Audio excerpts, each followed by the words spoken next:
Okay, we're going to show you a 1970s and 80s style Jell-O dessert. Easily made by me, the random natural living person.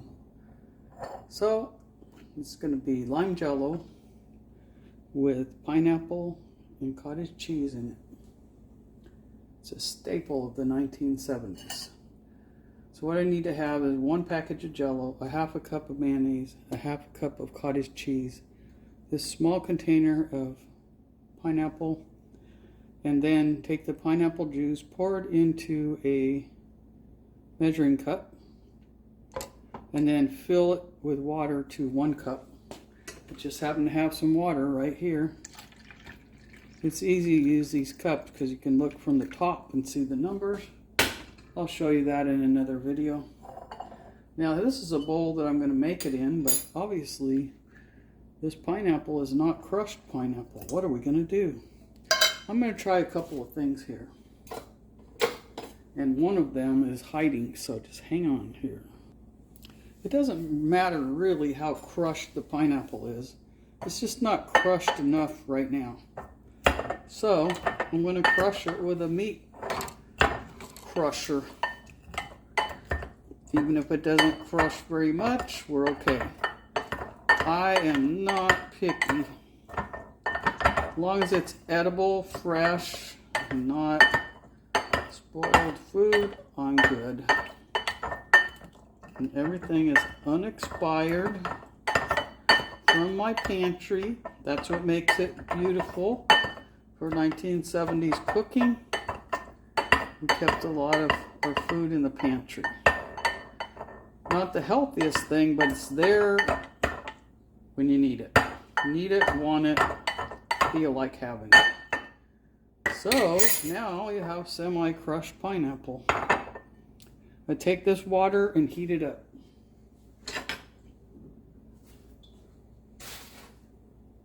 I poured out the rest of the water I had in that pan. And now, hopefully, it'll be heated to boiling. So I need a half a cup of cottage cheese. Again, the measurements are not critical.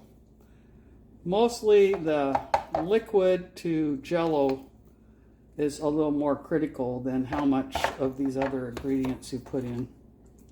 So you might only have a little bit of cottage cheese left, or you may want to have the whole half a cup. So that's pretty much mostly a half a cup. Let's put that into there and kind of give it a mix.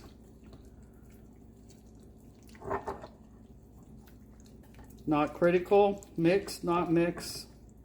Some people might want to layer it. So it's pretty well mixed.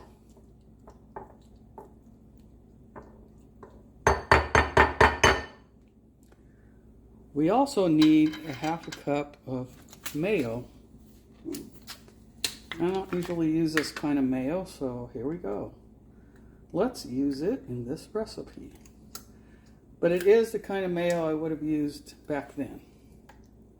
So it's authentic. Back then, I would have been seeing the words best foods on this label because I'm from west of the Mississippi. That's about a half a cup.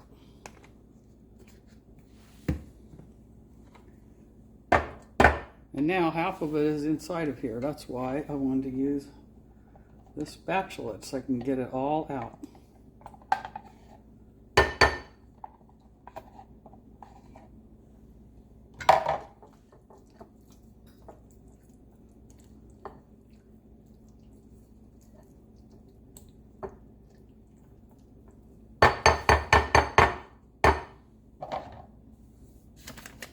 Let me check the water and see if it's boiling. You may be able to hear the water boiling. It's on the stove, it's boiling. It's approximately 1 cup of water with pineapple juice in it. I'm pouring the Jell-O directly into it. I'm stirring it to let it dissolve a little bit.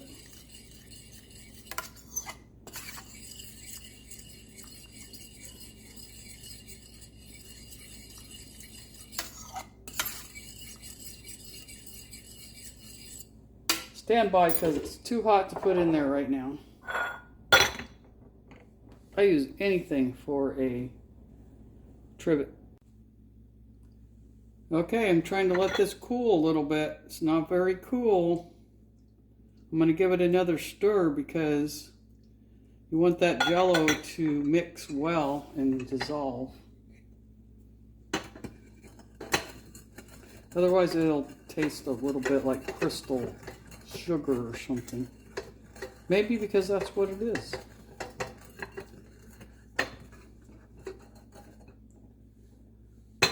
Now back then, it used to take us a long time to make dinner. We called it make dinner because we made everything from scratch. I would say that the lady that taught me to cook, we started cooking about 1 o'clock in the afternoon for a serving time of about 6 p.m. So the first thing we would do if we were having a Jell-O dessert is make the Jell-O dessert so that it could be in the refrigerator turning to gel. Now this is only half of the process of turning Jell-O into, or gelatin into Jell-O. So now we need like the same amount of cold as we have hot. However, I'm only using a half a recipe, so we're having a half a cup of milk in that. Don't worry, it sounds kind of strange, but it's not. It's very yummy. Once you have it, you're going to want to make it a lot. Now that I put the milk away, the hazards of being old, let me go back and get the milk again. Just practicing getting milk out of the refrigerator. And I'm going to put a half a cup of milk in there, in the measuring cup. Now, I'm still kind of hoping that Jell-O will get a little cooler, but let's go. Let's just, oops. It's poured all over this.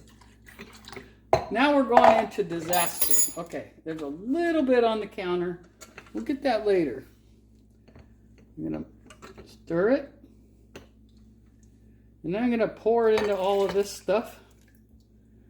Now, I agree, it looks kind of yucky. But when you eat it, you're going to say, yum.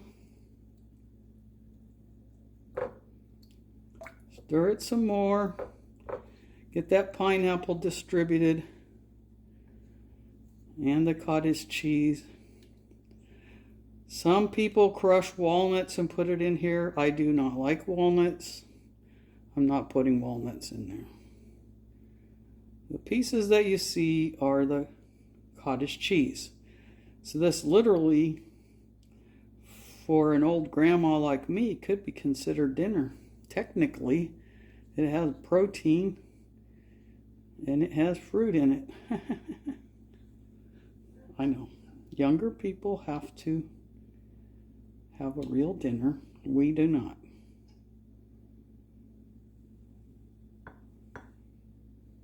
Okay, I'm going to clean that up and then I'm going to put it in the refrigerator. In 4 hours, magic. And I'll be back to show you what it looks like in 4 hours.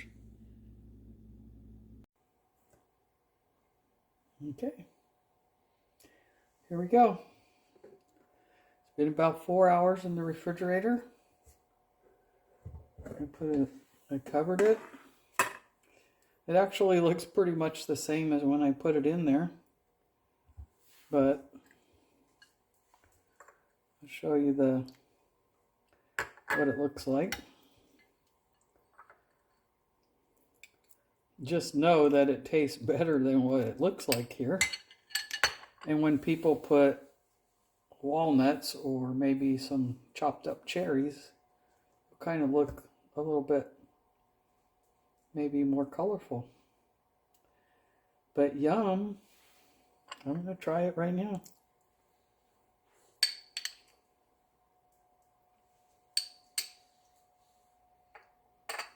It tastes so good.